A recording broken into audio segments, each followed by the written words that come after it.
उत्तर प्रदेश में अगले साल होने वाले विधानसभा चुनाव से पहले अखिलेश यादव ने योगी आदित्यनाथ के खिलाफ रणनीति तैयार करने के लिए आईपैक के साथ एक कॉन्ट्रैक्ट किया था कि भाई आप बताएं कि हम कैसे राजनीतिक कैंपेनिंग करें, किस तरह के चुनावी मुद्दे उठाएं, किस तरह के स्लोगन तैयार की करें, इसमें सब कुछ शामिल होता है।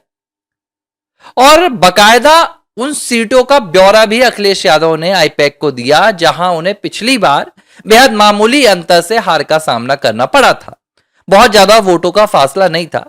तो अखिलेश ने कहा कि सबसे ज्यादा आप इन सीटों पर ध्यान देंगे।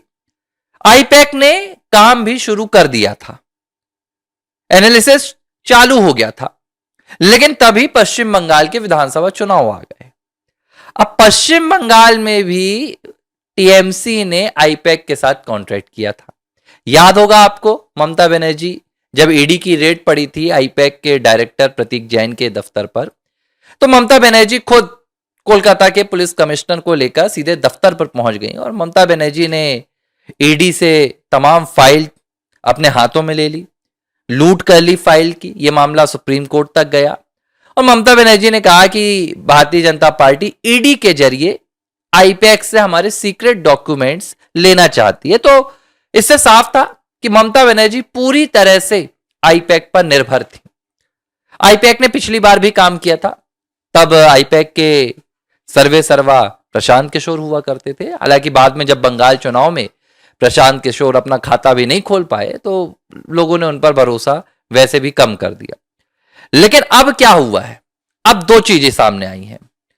एक और, जब पश्चिम बंगाल में मिली हार के बाद ममता बनर्जी चुनाव आयोग पर, भारतीय जनता पार्टी पर, चुनावी व्यवस्था पर आरोप लगा रही हैं और इस्तीफा देने से इंकार कर रही हैं, तो पूरा विपक्ष एक साथ आकर उन्हें समर्थन दे रहा है। राहुल, अरविंद केजरीवाल, तेजस्वी यादव, उद्धव ठाकरे, अखिलेश यादव, इनमें जो सबसे ज्यादा सक्रिय है कोई, तो वो है अखिलेश यादव।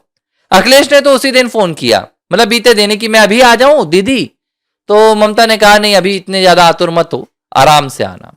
लेकिन पीठ पीछे क्या चल रहा है, सामने ये तमाम जो राजनीतिक दल है विपक्ष के, वो दिखा रहे हैं कि वो ममता के साथ हैं, लेकिन भीतर ही भीतर उन्हें यह भी पता है कि पश्चिम बंगाल में जो हुआ है उसके लिए अगर कोई जिम्मेदार है तो वो सिर्फ और सिर्फ ममता बनर्जी और उनका 15 सालों का कुशासन है।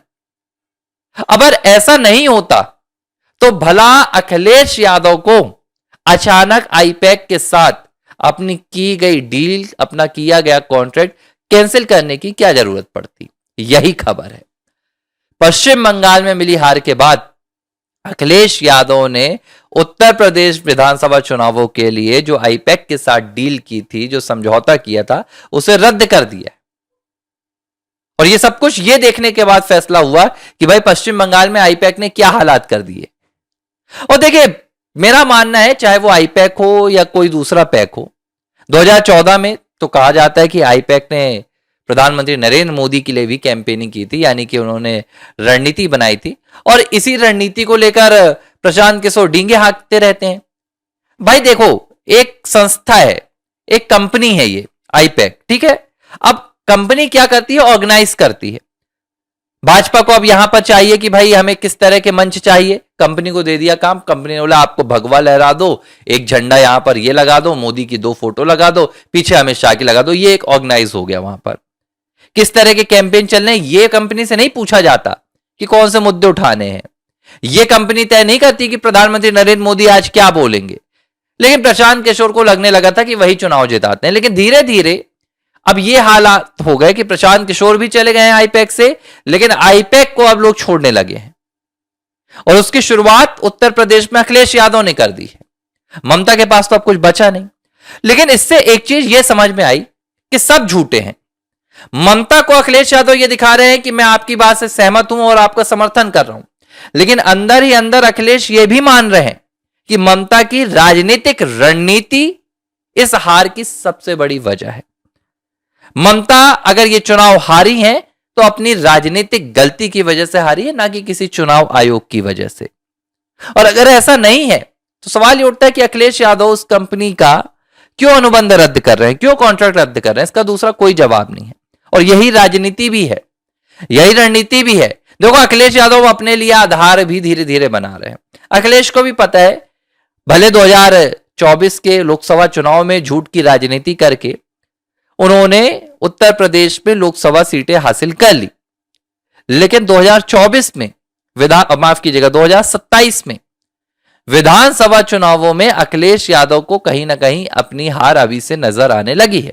जिस तरह का उत्तर प्रदेश में माहौल है, जिस तरह की राजनीति फिलहाल उत्तर प्रदेश में चल रही है, आप देखिए अभी भी अखिलेश यादव भाजपा को तोड़ने का ही ख्याल कर रहे हैं, भाजपा को बांटने का ही ख्याल कर रहे हैं। केशव प्रसाद और ब्रजेश को लेकर उन्हें अभी भी लगता है कि ये दोनों बगावत कर जाए तो शायद मेरा कुछ हो जाए, शायद मेरी जीत हो जाए। ये हालात हैं अखिलेश यादव के, लेकिन इस बात को जगजाहिर नहीं कर सकते ना, तो उन्हें ममता एक यहां पर सहारा सी नजर आ रही है कि अगर 2027 में अखिलेश यादव का भी यही हाल होता है, भारतीय जनता पार्टी 403 में से लगभग 375 सीटें जीत जाती है, तो फिर अखिलेश यादव भी इसी तरह का स्टैंड लेंगे और वो भी कहेंगे कि ये हमारी हार ही नहीं हुई है, ये चुनाव आयोग की जीत है, ये भाजपा की जीत नहीं है, ये लोकतंत्र की हत्या है। तो सिर्फ इसी वजह से वो जानकर भी अनजान बन रहे हैं। अब देख लीजिए आप राहुल को, केरल में जीत गए, जश्न मनाया जा रहा है भाई साहब। तमिलनाडु में टीवीके की जीत का जश्न मनाया जा रहा है, लेकिन पश्चिम बंगाल में इन्हें लग रहा है कि ज्ञानेश कुमार जी की ताकत नहीं चलती। अब इन तीनों राज्यों में, दोनों राज्यों की अगर मैं तुलना करूं, केरल की भी कर लूं, आपके तमिलनाडु की भी कर लूं और बंगाल की भी कर लूं, अगर कोई सबसे ज्यादा ताकतवर था मुख्यमंत्री तो वो डीएमके के स्टैलिन नहीं थे, वो पिनरई भी नहीं थे, वो कौन था? वो थी ममता बनर्जी। 15 सालों का शासन, सत्ता से लड़ाई, अमित शाह जैसे नेताओं को धमकी, प्रधानमंत्री को टक्कर, केंद्र की योजनाओं को राज्य में आने से रोकना, क्या कुछ नहीं किया ममता ने अपनी ताकत दिखाने के लिए।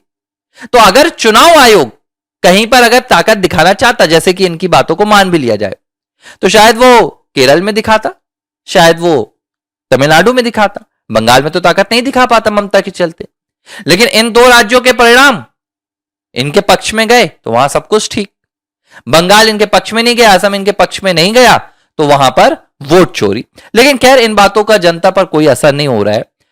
अगर जनता पर असर होता तो शायद इस तरह के परिणाम सामने नहीं आते। लेकिन अखिलेश यादव जिस तरह की धोखेबाजी ममता दीदी के साथ कर रहे हैं, इससे यह स्पष्ट है कि 2027 के विधानसभा चुनाव से पहले अखिलेश यादव कितने डर में जी रहे हैं, वो किस तरह की राजनीतिक कश्मकश में ये पूरा चुनाव लड़ने की तैयारी कर रहे हैं। अब आईपैक को हटा दिया है, शायद कोई दूसरी कंपनी के साथ अनुबंध करे, लेकिन जनता के साथ अखिलेश यादव नजर नहीं आ रहे। कंपनियों के भरोसे हैं, विपक्ष के भरोसे हैं, कैंपेनिंग के भरोसे हैं, लेकिन जनता के लिए आवाज उठाने के भरोसे अखिलेश नहीं है। शायद यही वजह है कि अखिलेश भी इस वक्त ममता की तरह डरे डरे नजर आ रहे हैं। एबीसी हिंदी न्यूज, आज ही जुड़िए हर खबर के साथ